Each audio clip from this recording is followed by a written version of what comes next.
భారతదేశంలో కాశ్మీర్ నుండి కన్యాకుమారి వరకు ఎన్నో ప్రాముఖ్యత కలిగిన శివాలయాలు ఉన్నాయి. కానీ ఎంతో విశిష్టత కలిగి వందల ఏళ్ల చరిత్ర ఉన్న కొన్ని శివాలయాలు మన ఉత్తరాంధ్రలో కూడా ఉన్నాయి. వాటిని మీ ముందుకు తీసుకురావడానికి చేసిన చిన్న ప్రయత్నమే ఈ డాక్యుమెంట్. భక్తి విశ్వాసాలకు నిలయమైన పవిత్ర క్షేత్రాలు. మన నేలపై వెలసిన శివుని దివ్య స్థానాలు. మన్యం మరియు విజయనగరం జిల్లాలలో ఎంతో విశిష్టత కలిగి ఉన్న 5 పురాతన శివాలయాలను ఈరోజు చూడబోతున్నాం. Welcome to SPK Talks with me kit.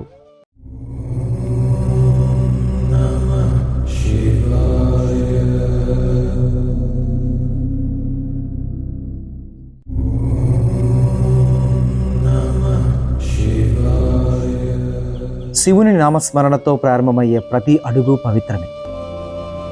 విశ్వమంతా నిండి ఉన్న ఆ విశ్వేశ్వరుడు ప్రతి అణువులోనూ ప్రతి జీవిలోనూ అంతర్యామిగా వెలసి భక్తుల విశ్వాసానికి రూపంగా ఈ పవిత్ర శివక్షేత్రాలలో నివసిస్తున్నాడు. కాలాలు మారినా రాజ్యాలు మారినా శివుని మహిమ మాత్రం ఎప్పటికీ మారలేదు.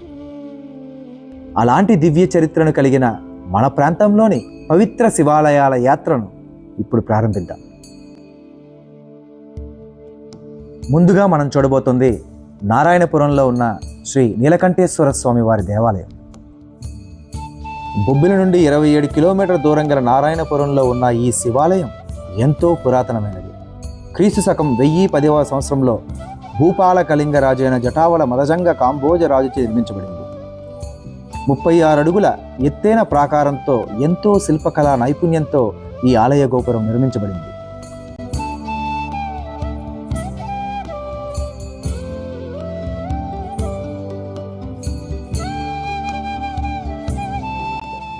ఇక్కడ మహాశివుడు మనకు నీలకంఠేశ్వరుడిగా దర్శనమిస్తాడు.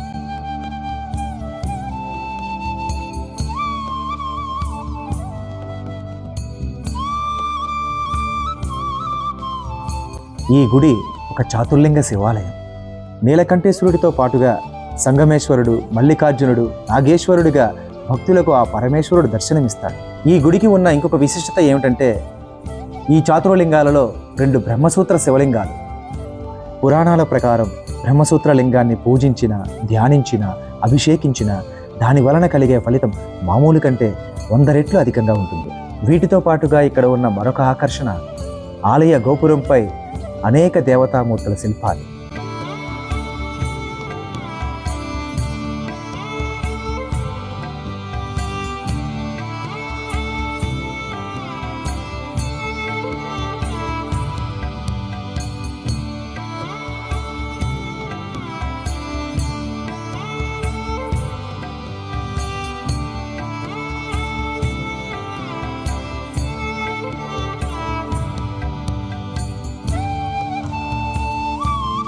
ఇక్కడ స్తంభాలపై నాగలిపి కూడా చెక్కి ఉండటం ఇంకొక విశేషం.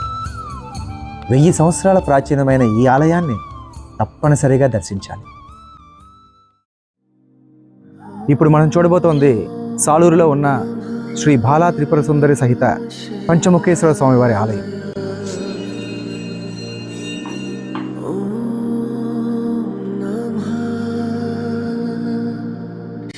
ఇక్కడ ఆలయంకి ఎంతో విశిష్టత ఉన్నది. ఎందుకంటే భారతదేశంలో పంచముఖాలు కలిగిన ఏకైక శివలింగం ఈ సాలూరులోనే కొలువై ఉంది. ప్రపంచంలో ఇలాంటి శివలింగం ఇది 2వది. మొదటిది నేపాల్లో ఉంది. కాశీ పుణ్యక్షేత్రంలో ఆలయానికి తూర్పు దిక్కున ముక్తిధామం ఉంటుంది, ఉత్తర దిక్కున గంగానది ప్రవహిస్తూ ఉంటుంది. అదేవిధంగా ఈ పంచముఖేశ్వర ఆలయానికి తూర్పు దిక్కున ముక్తిధామం, ఉత్తర దిక్కున వేగావతి నది ప్రవహిస్తూ ఉండటం ఒక అద్భుతమైన విశేషం. ఈ ఆలయంలోకి ప్రవేశించగానే మనసు ఎంతో తేలికపడి ప్రశాంతత కలుగుతుంది.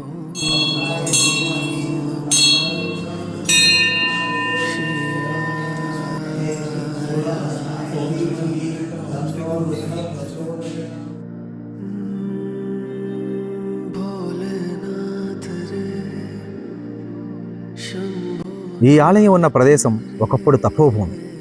ఎందరో మునులు ఇక్కడ తపస్సు చేశారని, ఈ శివలింగాన్ని ఇక్కడ మహాసిద్ధి అయిన శ్రీ తాతా వెంకన్న గారు 400 సంవత్సరాలకు ముందు ప్రతిష్ఠించారని, అప్పటి పాలకులు ఈ ఆలయం నిర్మించారని స్థల పురాణం చెబుతోంది.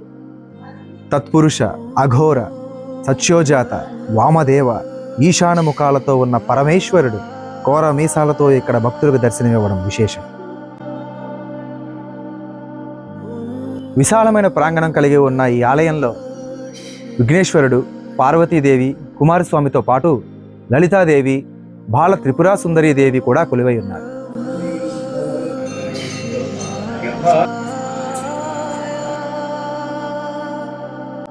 అలాగే ఈ ఆలయంలో యజ్ఞ యాగాదులకు కోనేటి ప్రాంగణం మరియు ధ్యానం కొరకు, లలితా పారాయణం కొరకు విశాలమైన మండపాలు ఉన్నాయి.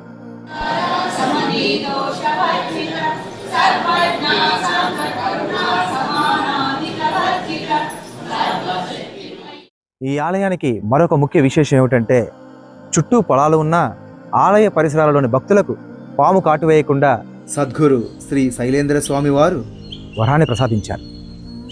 ఇంతటి గొప్ప విశిష్టత కలిగిన ఈ ఆలయాన్ని మీరు తప్పకుండా దర్శించాలి. 16వ శతాబ్దంలో మొఘలులు మన భారతదేశంపై దండెత్తారు. ఎన్నో ఆలయాలను ధ్వంసం చేశారు. కానీ వాటిని తట్టుకొని నేటికి కూడా చరిత్రకు నిలువెత్తి నిదర్శనంగా నిలిచింది ఒక ఆలయం. అదే జైతి గ్రామంలో ఉన్న భ్రమరాంబికా సమేత మల్లికార్జున స్వామి వారి దేవాలయం. ఇంద్రుడి కుమారుడైన జయంతుడు యుద్ధానికి వెళ్తూ విజయం కొరకు ఈ శివలింగం ఇక్కడ ప్రతిష్ఠించాడని స్థల పురాణం. శివునికి కుడివైపు విఘ్నేశ్వరుడిని, ఎడమవైపు పార్వతీదేవి విగ్రహాలు కూడా ప్రతిష్ఠించబడి ఉన్నాయి. 11వ శతాబ్దంలో కళింగ పాలనలో అద్భుత శిల్ప చక్కడాలతో ఈ ఆలయం నిర్మించబడింది. కానీ మొఘలుల దండయాత్రలో ఈ ఆలయాల ధ్వంసం అయిపోవడమే కాకుండా స్తూపాలు, శిల్పాలు కూడా నేలకొరిగాయి. ఆ తర్వాతి కాలంలో ఆ ఊరి ప్రజలు ఆలయాలను పునర్నిర్మించారు. శివుని ఆలయం, గణపతి ఆలయం నిర్మించారు. కానీ పార్వతీదేవి ఆలయ నిర్మాణానికి అనుకూలంగా లేకపోవడంతో దానిని ప్రాచీన చిహ్నంగా అలానే వదిలేశారు. ఆ ఆలయం ఇప్పుడు పూర్తి శిథిలావస్థలో ఉన్నా సరే భక్తులు అమ్మవారిని దర్శించుకొని నేటికి కూడా పూజలు చేస్తున్నారు.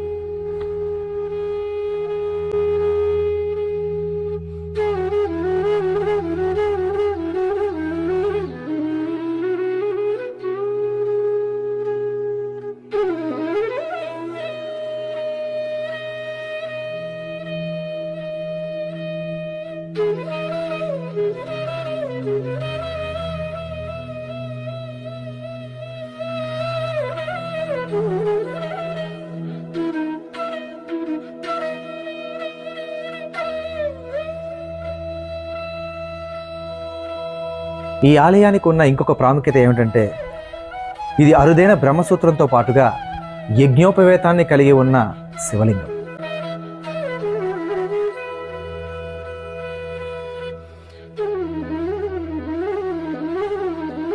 ఎంతో అరుదుగా ఉన్న ఈ ఆలయాన్ని దర్శించడానికి శివరాత్రి కన్నా పర్వదినం వేరే ఇంకేముంటుంది? ఇప్పుడు మనం దర్శించబోయేది మక్కువకి 5 కిలోమీటర్ల దూరంలో శాంతేశ్వరం కొండపై వెలసిన శ్రీ ఉమాశాంతేశ్వర స్వామి వారి ఆలయం.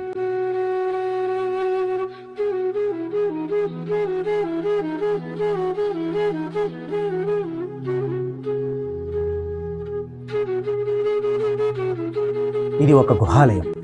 ఈ శివలింగం 400 సంవత్సరాలకు పూర్వం ప్రతిష్ఠించబడింది.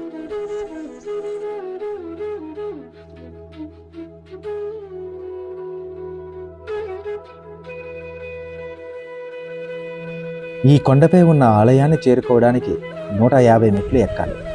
మెట్ల మార్గంలో వివిధ దేవతామూర్తులను కూడా చూడొచ్చు. ఎంతో పురాతనమైన ఈ ఆలయాన్ని సిద్ధులు, తరువాత రాజులు, నేడు సామాన్య ప్రజలు కూడా దర్శించి పూజిస్తున్నారు.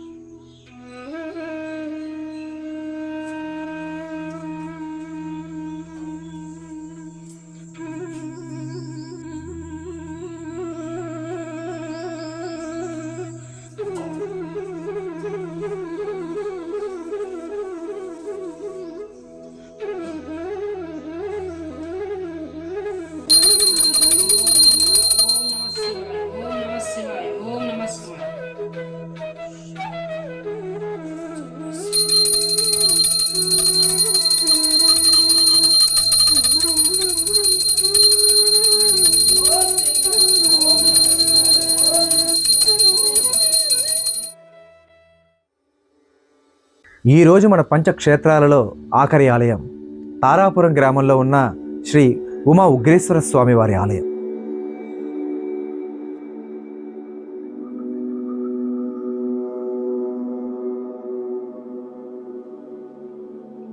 ఈ ఆలయంలోని శివలింగం కూడా 400 ఏళ్ల పూర్వం ప్రతిష్ఠించబడింది. ఈ ఆలయంలో ఆ పరమేశ్వరుడు ఉగ్రేశ్వరుడి రూపంలో మనకు దర్శనమిస్తాడు.